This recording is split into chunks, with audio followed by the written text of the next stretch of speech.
too much information is holding you back from evolving. Have you ever had that strange feeling of consuming books, videos, podcasts, and still feeling like you haven't moved an inch?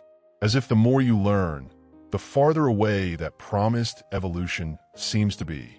Between one must-watch video and the next, creation gets postponed, buried under the endless consumption of other people's ideas. And then an uncomfortable silence appears. Is all of this real learning, or just well-organized noise? The truth, a bit controversial, I know, is that too much information can numb you. Instead of experience and lived reality, we accumulate concepts. Instead of expression, we repeat ready-made phrases. What's missing is the courage to fail, the authenticity to create something of your own, and the self-awareness to admit that knowing is not the same as transforming. The brain loves this illusion of progress. Consuming feels good immediately, but it rarely turns into wisdom. Maybe the problem isn't a lack of content, but a lack of awareness. We don't stop. We don't feel. We don't test. We don't fail badly enough to actually learn from failure. What's missing is originality in what we do with everything we take in. And ironically, it's in silence, away from external opinions, that we finally start to hear our own voice. If you feel like you're always preparing and never starting, this text is a direct invitation. Less accumulation, more action, less reproduction, more creation. Let's talk about this step by step, with practical examples, honest provocations, and space for you to recognize yourself along the way. Creation versus reproduction.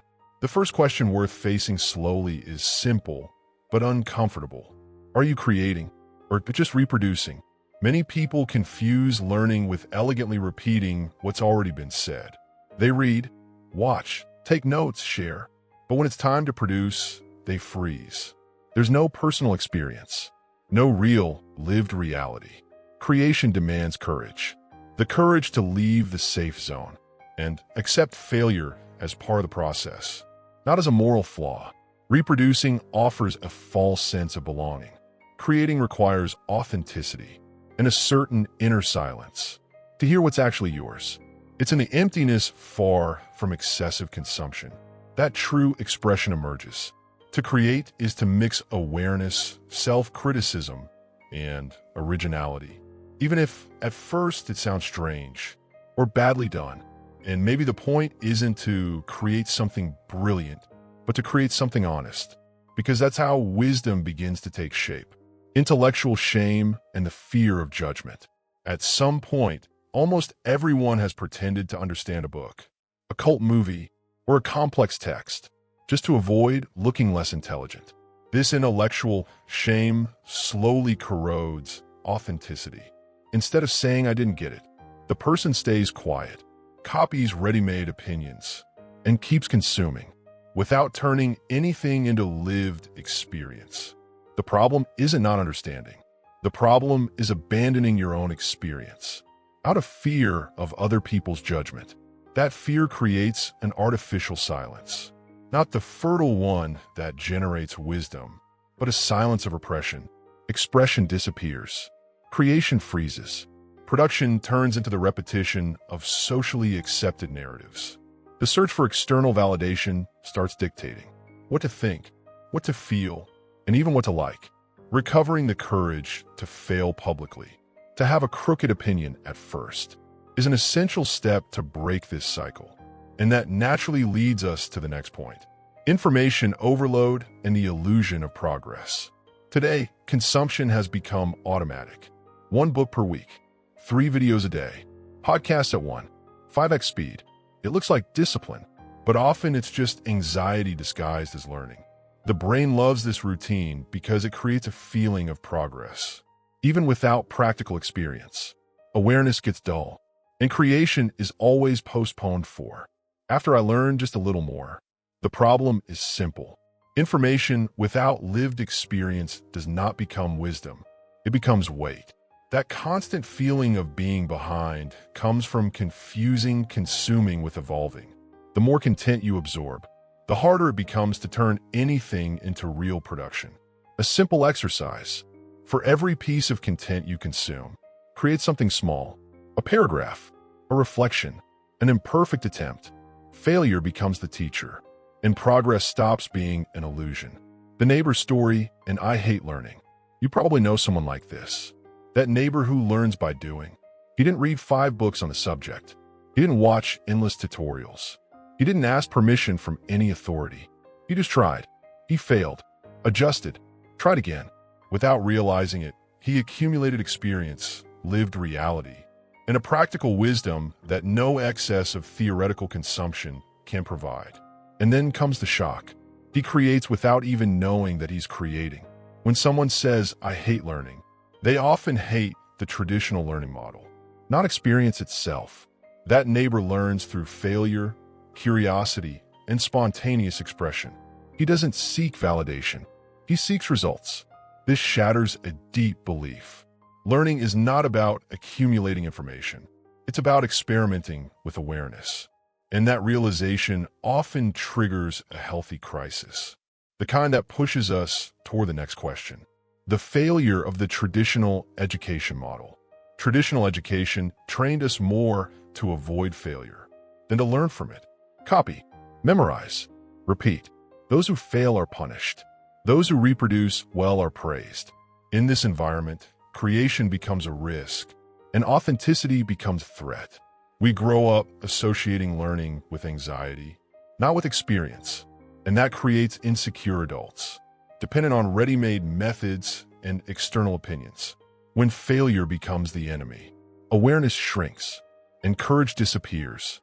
Few people trust their own lived experience because they were taught to obey before experimenting. The result is a silent creative block. A lot of consumption, very little production. Questioning this model doesn't mean rejecting knowledge. It means reclaiming the wisdom that comes from practice. And that's where the importance of producing becomes impossible to ignore. Producing is more important than consuming. Real learning happens when the hand moves, not just when the eyes scan pages. Create, fail, test, adjust. This simple cycle generates real experience. Consumption offers the comfort of eternal preparation. Production exposes you, challenges you, and demands courage. Producing something imperfect today teaches more than consuming 10 definitive pieces of content tomorrow.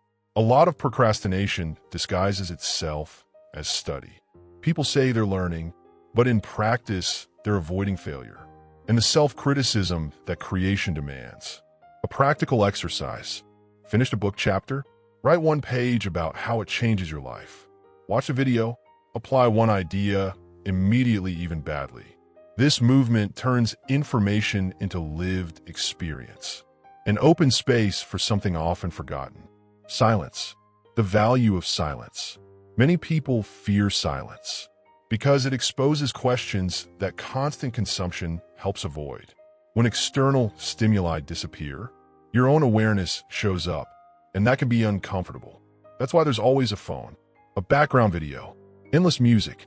But without pause, there's no creation, only automatic reproduction. Silence is not emptiness. It's fertile ground. It's where wisdom begins to organize itself, connecting experience, failure, and lived reality. A simple habit. Walk without headphones. Write without a goal. Sit for 5 minutes with no stimulation at all. It seems small, but it changes everything. Expression gains depth. Authenticity emerges.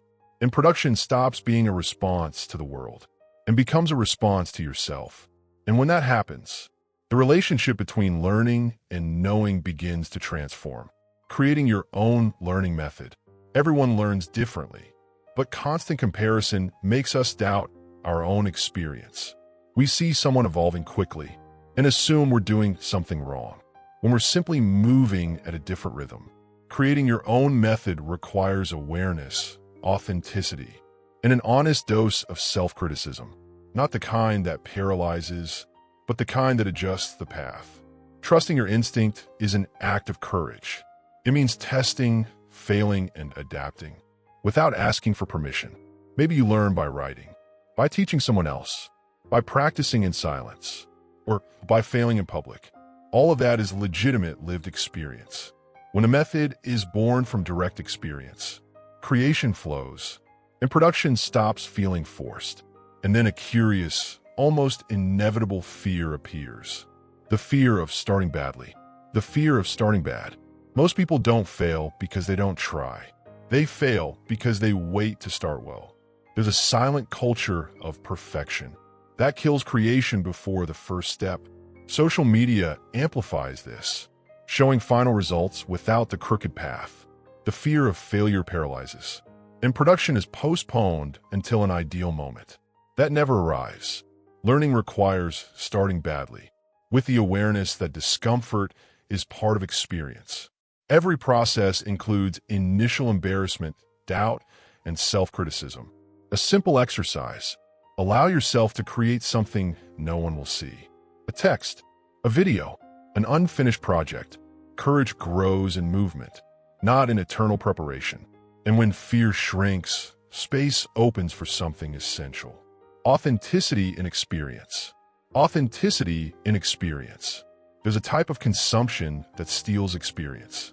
Before it even happens, reading reviews, watching analyses, searching for what to feel before feeling. When you consume movies, books, or art without filters, something powerful happens. The experience becomes raw, honest. Authenticity emerges because expression comes from your perception, not from the average opinion. Trusting your own interpretation takes courage, especially when it diverges from the majority. Maybe the genius movie doesn't move you, and that's okay. Maybe a book transforms you in a way no one mentioned. That freedom strengthens awareness and refines personal wisdom. When you feel before judging, inner creation expands, and that changes how you see everyday life, which brings us to a shift in perspective. A shift in perspective. Small changes break big automatisms. Taking the usual route as if it were the first time. Listening without planning a response. Noticing details that usually go unnoticed. These simple gestures awaken awareness and turn routine into experience. Creation begins when you stop living on autopilot and become truly present, exploring, feeling, observing, experimenting. None of this requires big decisions, only attention, a coffee in silence, a question asked with genuine curiosity, a mistake accepted without drama. Experience deepens, expression gains texture. Wisdom stops being an abstract concept. Maybe the question isn't, what else do I need to learn? But rather, what do I need to live right now? And that question, when asked in silence, often points to unexpected paths. Now tell me honestly, what have you been accumulating? That never turned into action?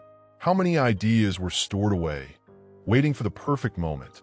How many lessons never passed through real experience? Maybe the change isn't about searching for more answers, but about testing, failing, and observing. What happens when you allow yourself to live what you already know? Where can you trade consumption for production today, even in something small? And what if from now on you chose to act? Before understanding everything, start badly. Adjust along the way. Trust your lived experience more than external approval. Wisdom doesn't appear all at once. It's built through conscious repetition, through silence that listens, and through the courage to express yourself even while afraid. The invitation is simple but profound. Less accumulated theory, more life in motion. If this content provoked you in any way, the invitation remains open. Subscribe to the channel, turn on notifications, and follow the next pieces of content. Here, the goal isn't to tell you what to think, but to encourage you to create your own path.